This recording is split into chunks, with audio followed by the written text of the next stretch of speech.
হ্যাঁ নয়ন ভাইয়া, আপনার দাদা বাড়িতে কি আপনার অনুভূতি বলেন? অনুভূতি, সেসব স্মৃতি। Have a relax. তারপর কি জানো, এই ওয়াও, ওয়েদার কত সুন্দর এটা।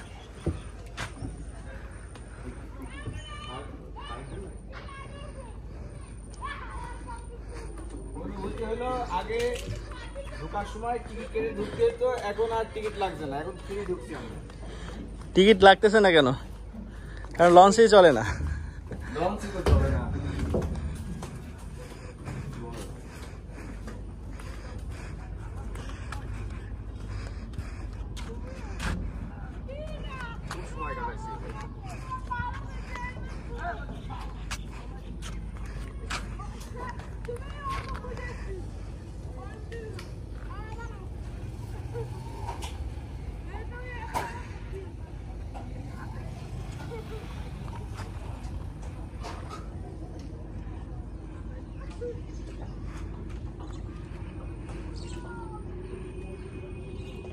দেখা যায় আমার।